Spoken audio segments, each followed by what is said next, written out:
Olá, alunos do Instituto Teológico Reformado do Vale de São Francisco.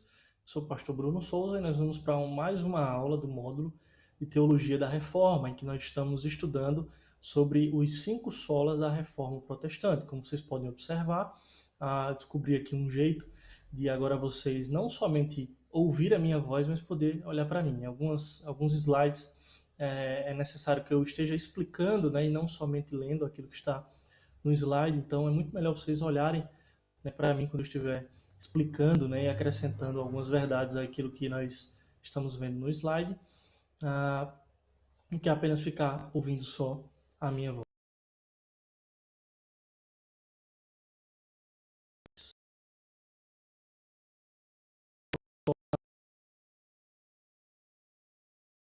Fide. Então, ao estudar o sola fide, nós precisamos ter em nossa lembrança aquilo que foi tratado na aula passada, quando nós estudamos o sola gratia.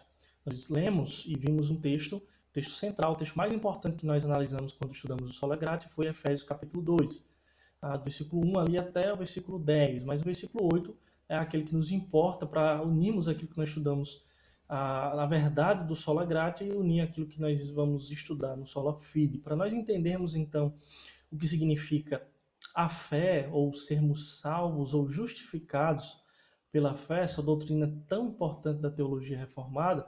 Nós precisamos então lembrar aquilo que nós vimos na outra aula falando sobre o sola gratia. Salvação é somente pela graça, só que mediante a fé. Então nós não podemos nos esquecer da graça, para então podermos entender o que é a fé. Para isso, então, nós vamos analisar trechos da nossa apostila. Você pode, se assim você quiser, acompanhar em outro dispositivo, né, a sua apostila. Nós vamos acompanhar analisando trechos dessa apostila e vendo algumas citações de Spurgeon, né, essa lição 2, né, que fala sobre o sola fide. Ela é um trecho do livro Somente pela Graça, do Charles Haddon Spurgeon. Então nós vamos ver aqui um resumão, né, dessa lição 2, aquilo que nós vemos lá na apostila e no livro do Charles Spurgeon. Acompanhe.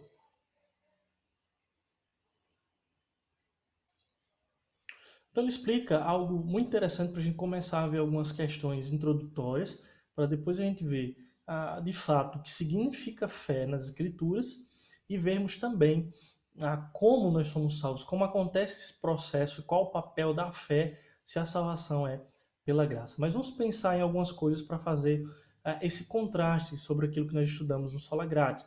Se os irmãos lembram, eu falei que ao estudarmos esses dois solas, esses dois somentes, juntos nós vemos aquilo que expressa a doutrina da salvação com base na teologia da reforma, uma soteriologia reformada, essa expressão que significa justamente a doutrina da salvação. Então pense bem nisto, ele diz, para que não caia no erro fixando demasiadamente na fé, que é o condutor da salvação. Você poderia esquecer da graça, que é a fonte e origem ainda da fé. A fé é obra da graça de Deus em nós. Isso é interessante, para colocarmos então a cada coisa no seu devido lugar. Muitos entendem de maneira equivocada, então, que a fé seria algo que eu faço, uma obra minha, né?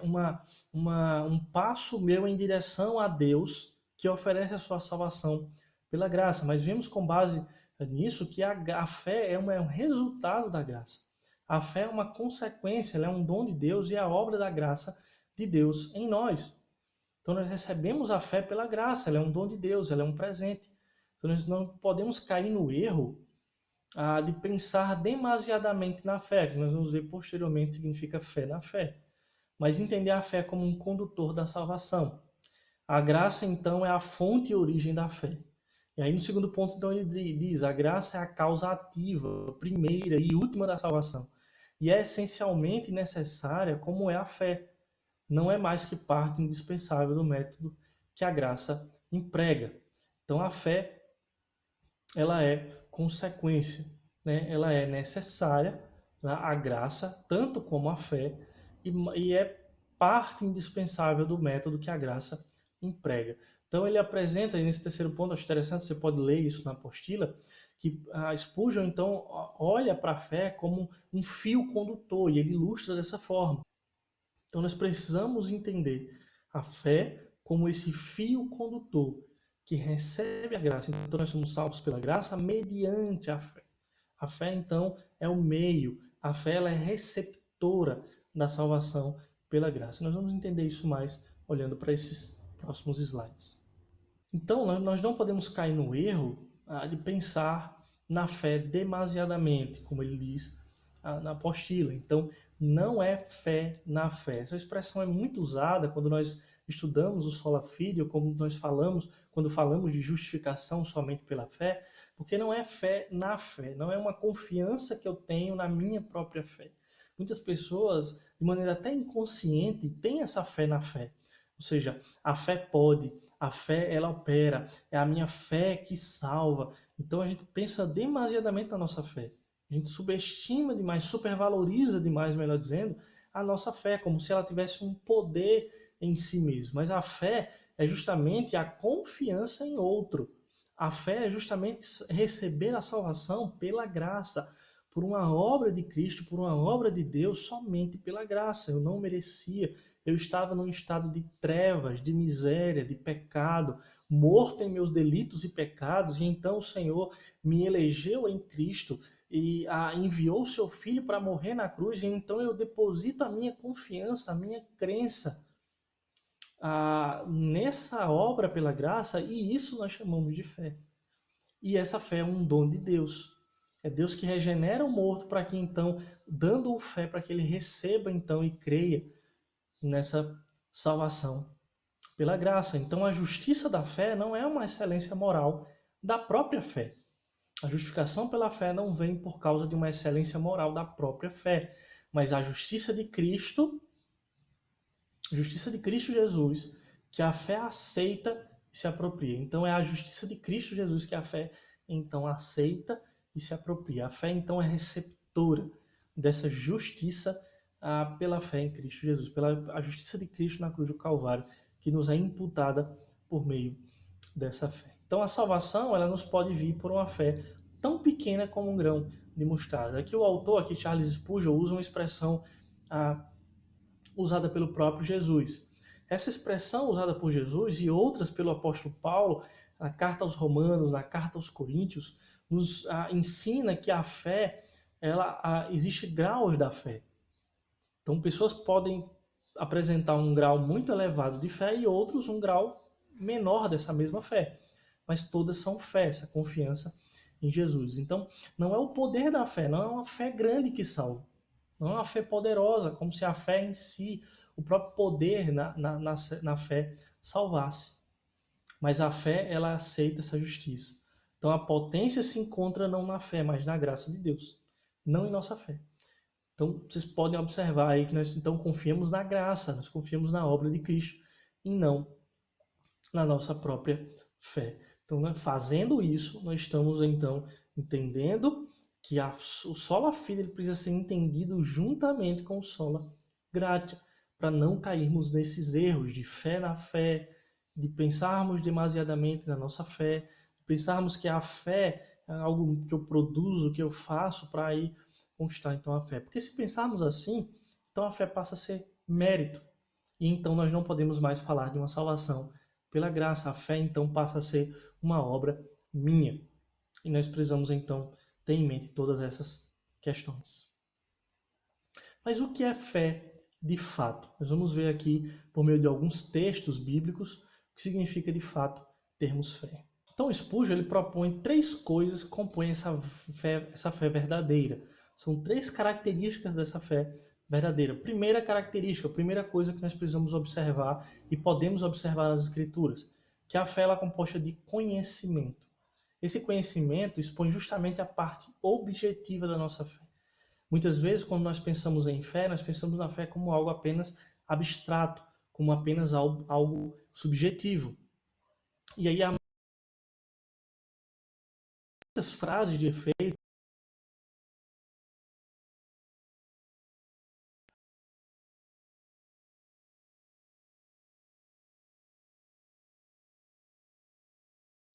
não vemos argumento, pensamos na fé como algo irracional.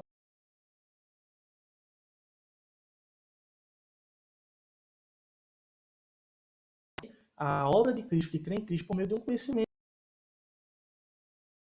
de receber conhecimento, de entender algumas questões que são importantes.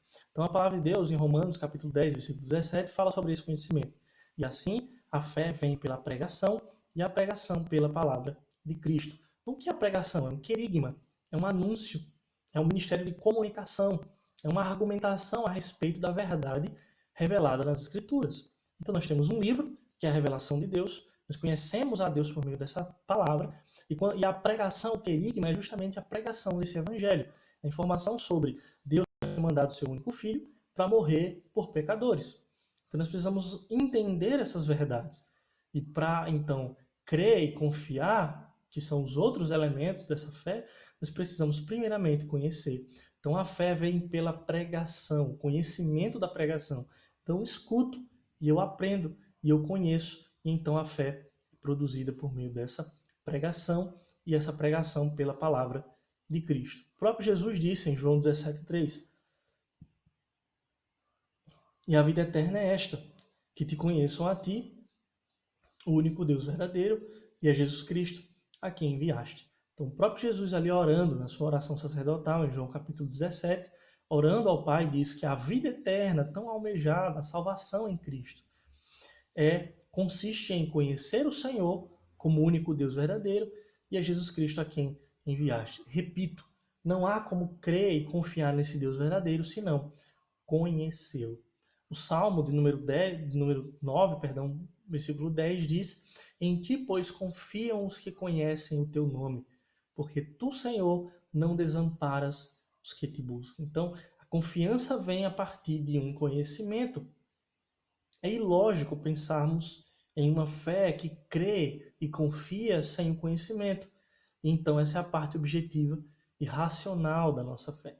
Nós conhecemos aquilo que é exposto a nós por meio das palavras de Cristo, por meio da pregação, e então passamos a crer. E é esse, então, o segundo ponto, aí o segundo elemento dessa fé genuína, dessa fé verdadeira. Então, a fé é composta por crença, e talvez essa crença, essa característica seja a principal coisa que nós pensamos quando nós falamos de crer, talvez pela raiz da própria palavra na Escritura. Né? Então, quando nós vemos lá que é preciso crer em Cristo, nós estamos falando de fé. Então, fé é acreditar. Então, crença é um elemento importantíssimo dessa fé. O texto de Romanos capítulo 10, nós lemos também lá falando sobre a fé vir pelo ouvir e pela palavra do Senhor, pela pregação. O texto de Romanos capítulo 10, nos versículos 13 e 14, também diz: todo aquele que invocar o nome do Senhor será salvo. Então, como o homem é salvo? Essa é a pergunta que foi feita aos apóstolos também em Atos. E os apóstolos responderam: você precisa crer no Senhor, você precisa invocar ao Senhor. Então, Paulo aqui escrevendo, dizendo que o homem, para ser salvo, precisa invocar o Senhor. E aí fica o questionamento: mas como invocarão aquele em que não creram? Esse invocar não é um invocar então vazio, não é uma oração supersticiosa, mas um invocar a partir de uma fé genuína. É invocar a partir do momento em que crê no Senhor. E aí ele continua: e como crerão naquele de quem nada ouviram? E aí nós temos então o elemento lá, o primeiro, que é o conhecimento. É ouvir, é saber que existe, para que creia, para que invoque. E aí então, como verão, se não há quem pregue? É necessário então que alguém explique, que alguém, por meio da pregação, por meio do anúncio do Evangelho, explique para que então o pecador conheça ao que está sendo exposto. O texto de Hebreus, capítulo 11, talvez um dos textos mais profundos no que se diz respeito à fé no Novo Testamento, é o rol de heróis da fé, e os primeiros versículos, ali os dois primeiros versículos, falam de uma definição da fé. A fé é a certeza das coisas que se esperam, a fé é a certeza daquelas coisas, a confiança nisso. Então, Hebreus capítulo 11, versículo 6 diz: de fato, sem fé é impossível agradar a Deus, porquanto é necessário que aquele que se aproxima de Deus creia que ele existe e que se torna galardoador dos que o buscam. Então, sem fé, ele diz o autor, é impossível agradar a Deus, porquanto é necessário que aquele que se aproxima de Deus creia. Então, a expressão crer, aí o fator crer está ligado diretamente à fé. Sem fé é impossível agradar a Deus, porque aquele que se aproxima de Deus precisa acreditar que Ele existe e que se torna galardoador dos que buscam. Acreditar nele como Deus e acreditar na sua obra. E aí o último elemento é o elemento da confiança. E ele diz algo interessante, Spurgeon diz algo interessante aí na apostila de vocês. A confiança ela é a essência vital da fé. Sem ela não há fé salvadora. Por que isso? Porque não é só conhecer, porque muitas pessoas conhecem o conteúdo da Escritura. Muitas pessoas conseguem até explicar o conteúdo do Evangelho. Não é possível apenas acreditar. Tiago vai dizer então que os próprios demônios creem e tremem. Então eles acreditam, eles sabem que Deus existe. Muitos que andaram com Jesus e viram o ministério de Jesus, mesmo sem recebê-lo como Messias e como Filho de Deus, mas acreditavam nele porque o viam. Mas aí esse elemento da confiança é essencial. Que aqui entra de fato aquilo que destoa de uma fé na própria fé, na minha fé poderosa. Mas a fé é confiar em outro, não em mim mesmo, e nem na minha própria fé. A fé é justamente confiar em Cristo. E aí é um texto muito profundo, que expressa de maneira muito profunda essa verdade, é o texto do apóstolo Paulo. Porque confiança, quando nós pensamos em fé, pensamos nesse elemento confiança, importantíssimo na fé genuína, nós temos uma atitude de nos desfazer de todo o nosso mérito próprio, de toda a nossa religiosidade, daquilo que eu posso fazer para alcançar a salvação. E Paulo fez isso. E ele escreve esse testemunho lá em Filipenses capítulo 3, versículo de 3 a 11, quando ele diz que ele era um religioso, né? Diz o seguinte, você pode acompanhar a leitura. Porque nós é que somos a circuncisão, nós que adoramos a Deus no Espírito e nos gloriamos em Cristo Jesus e não confiamos na carne. Bem que eu poderia confiar também na carne. Se qualquer outro pensa que pode confiar na carne, eu ainda mais. E ele começa a dizer por que ele podia se confiar nele mesmo. Né? Carne aqui é as suas obras, os seus méritos, a sua religiosidade, aquilo que ele podia fazer. Então, se qualquer outro pensa que pode confiar na carne, eu ainda mais. Ele foi circuncidado ao 8º dia, da linhagem de Israel, da tribo de Benjamim, hebreu de hebreus, quanto à lei, fariseu, quanto ao zelo, perseguidor da igreja, quanto à justiça que há na lei, irrepreensível. Então, ele disse, alguém que pode se gloriar e confiar nos seus méritos para ser salvo, como um judeu que dizia que precisava ser filho de Abraão, se circuncidar ao 8º dia, obedecer e cumprir a lei. Paulo diz, eu fiz tudo isso. Então eu sou mais do que ninguém merecedor dessa salvação. Mas Paulo então contrapõe a sua confiança nos seus méritos a uma confiança em Cristo, que significa justamente ter fé nele para ser salvo. Ele diz, o que para mim era lucro, a minha religiosidade, os meus méritos, isto considerei perda por causa de Cristo. Sim, deveras considero tudo como perda por causa da sublimidade do conhecimento de Cristo Jesus, meu Senhor, por amor do qual perdi todas as coisas e as considero como refúgio para ganhar a Cristo e ser achado nele, não tendo justiça própria, aqui ó, justiça própria, né, os meus méritos, que procede da lei, senão a que é mediante a fé em Cristo. A justiça que procede de Deus, baseada na fé. Então é essa justiça que Paulo se apegou, a justificação que procede de Deus, baseada na fé somente, para o conhecer e o poder da sua ressurreição e a comunhão dos seus sofrimentos, conformando-me com ele na sua morte, para, de algum modo, alcançar a ressurreição dentre os mortos. A confiança de Paulo, então, era na obra de Cristo. Ele considerou todos os seus méritos como perda para alcançar isso em Cristo. Então, tenhamos em mente isso. Quando pensamos no que é a fé, no que significa a fé nas Escrituras, nós falamos de conhecimento, conhecer o Deus a quem nós vamos depositar, e depositar crença, acreditar nele e confiar nele para ser salvo. A fé é justamente depositar confiança em Cristo Jesus para ser salvo. Então a fé é crer que Cristo é o que se diz ser, que fará o que prometeu fazer e esperar que cumpra o prometido. Aqui resume todos esses 3 elementos. Acreditar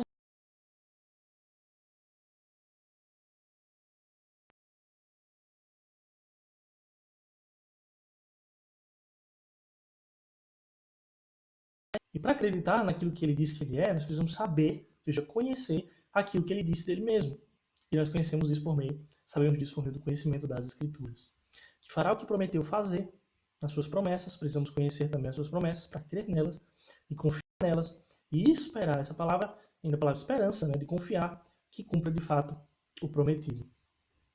Por que somos salvos pela fé, então? Essa é uma coisa levantada também na sua apostila, e na apostila de vocês, pelo teólogo Spurgeon. Ele coloca 4 coisas, então, para explicar por que nós somos salvos pela fé. Algumas delas nós já tratamos aqui durante a aula. A fé, então, nós somos salvos pela fé porque a fé é receptora da salvação. Ela é um dom de Deus. Então, nós já falamos sobre isso, o fio condutor que recebe a salvação, que é por graça dada pela obra de Cristo na cruz. Então a fé ela é receptora. Eu abraço e recebo a Cristo, confio em Cristo por meio dessa fé que é um dom de Deus. A fé também, nós somos salvos pela fé porque ela dá toda a glória a Deus. Aqui nós já vemos uma pincelada do último solo que nós vamos estudar, que é o solo Deu Glória, que é o resultado de crer em todos os outros solas. Então, somente glória a Deus. A fé, então, nos impede de dar glória a qualquer outra coisa, até a nossa própria fé, a nós mesmos, os nossos méritos, a nossa religiosidade, ou qualquer outra coisa, a nossa própria teologia. Mas a fé dá glória totalmente a Deus, porque ela é um dom de Deus e ela recebe a salvação que é dada pela graça. A fé nos une a Cristo, é um terceiro motivo pelo qual nós somos salvos pela fé.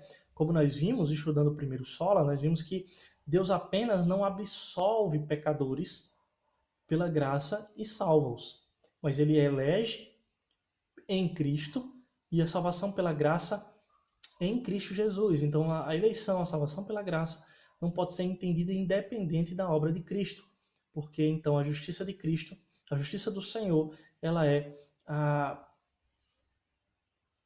justiça de Deus então é revelada na cruz do Calvário ao Deus punir o seu próprio Filho em lugar de pecadores. Então, tudo que nós vemos no Novo Testamento, nas Escrituras, sobre estarmos unidos a Cristo, não mais vivermos, mas Cristo vive em nós, sobre sermos igreja, corpo do Senhor, ligados ao cabeça, nós somos unidos a Cristo por causa dessa fé. E por último, a fé produz paz e gozo, essa paz que excede todo o entendimento. É aqui então que nós podemos falar de uma certeza de salvação. A doutrina da justificação pela fé, o sola fide, nos faz entender que essa fé, essa confiança que nós temos, pode produzir uma paz que excede todo o entendimento e uma alegria, porque nós não podemos perder essa salvação, porque nós não conseguimos alcançar uma salvação por méritos. Então, aquilo que nós não alcançamos por méritos, nós não podemos perder por demérito. Isso enche o nosso coração de paz e gozo, e nós podemos ter certeza na nossa salvação. Porque a fé é a língua que pede perdão, é a mão que recebe, é o olho que a vê, mas não é o preço que a compra. Então a fé não é condição, não é preço, mas é língua que pede perdão, mão que recebe salvação e o olho que a vê. Então, e aí nós terminamos, irmãos, essa nossa aula falando sobre aquilo que nós entendemos sobre o lugar ou o papel das obras quando nós falamos de salvação por fé.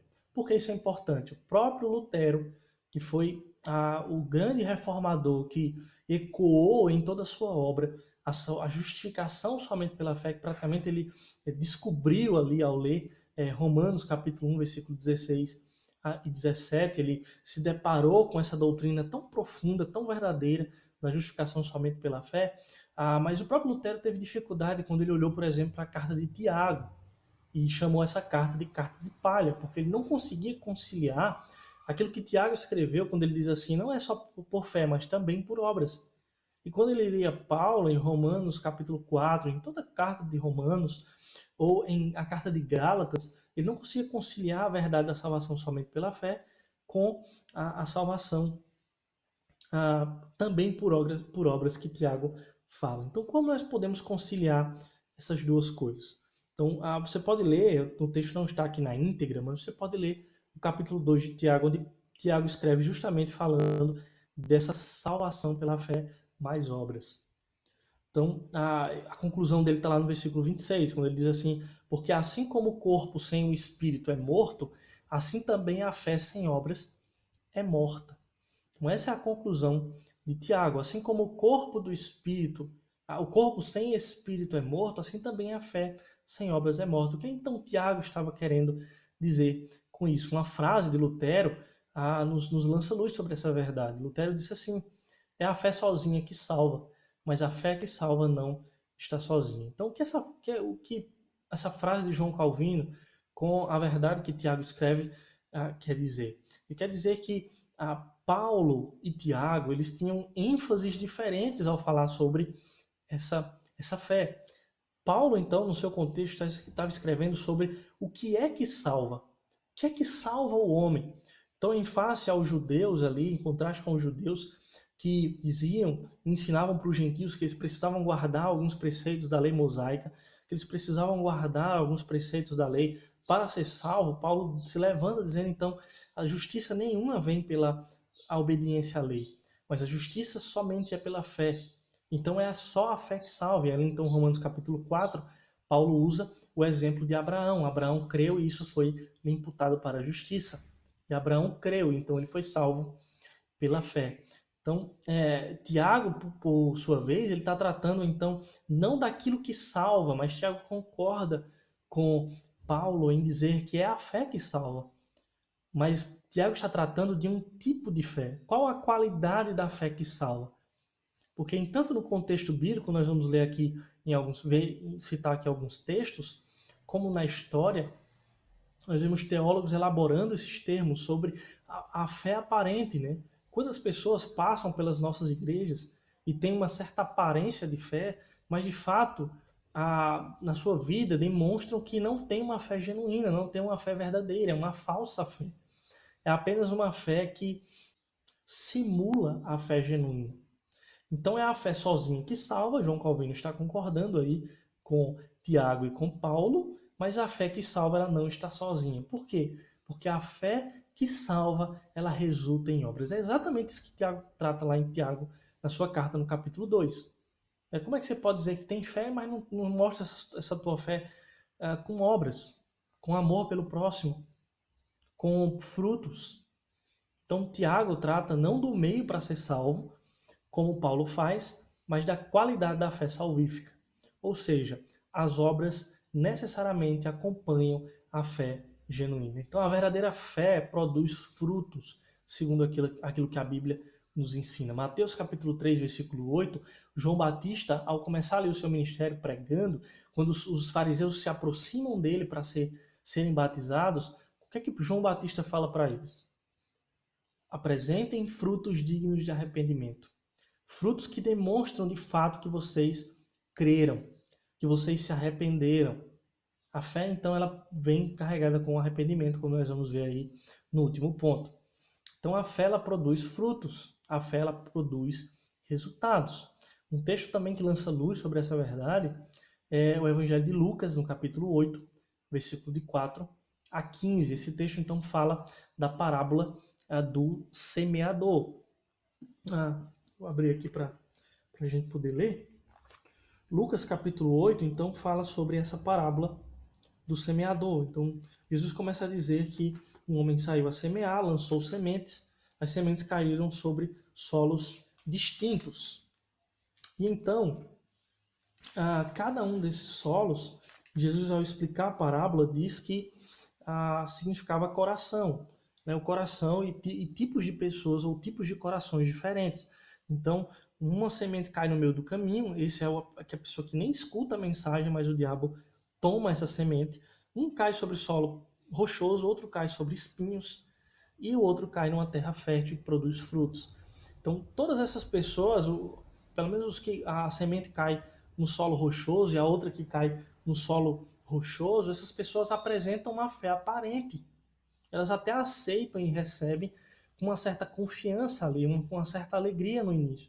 Mas isso não gera frutos, porque logo vem as tentações, o amor ao mundo, as tentações do pecado, da carne, e essas pessoas então abandonam a sua fé. O autor de Hebreus vai falar.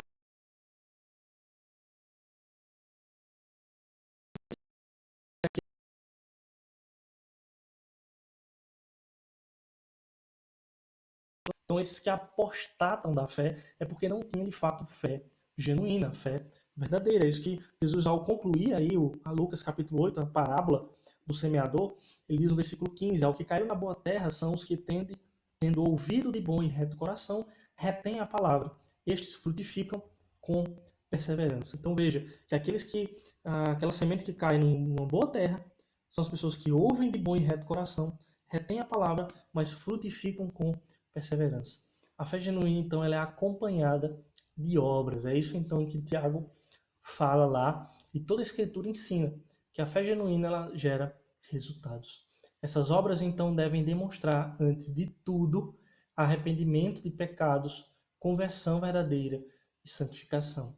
Quando falamos de fé, então, sempre quando nós falamos de ordem de salvação na teologia, nós falamos de fé junto com arrependimento, conversão verdadeira, e essa fé e essa conversão verdadeira e esse arrependimento de pecados então gera num processo chamado de santificação que vai durar a vida toda do cristão. Então tudo isso é resultado dessa fé salvífica. Então nós terminamos, né, mais uma aula do nosso módulo de Teologia da Reforma. Eu deixo então as atividades para vocês, lembrando a vocês que vocês devem fazer as atividades, as tarefas que eu passei nas outras duas aulas. Então é importante você não só assistir a videoaula, mas observar e fazer as tarefas das aulas anteriores. Então, quais são as tarefas, as atividades dessa aula? Vocês vão ler a lição de número 2 da apostila, que vai da página 40 à página 65 da apostila de vocês. Então, leia todo esse conteúdo e respondam as questões das páginas 64, 65. Ao final ali da lição, vocês então podem responder o questionário para fixar aí o conteúdo. Tá ok? Então, até a próxima aula. Que Deus nos abençoe.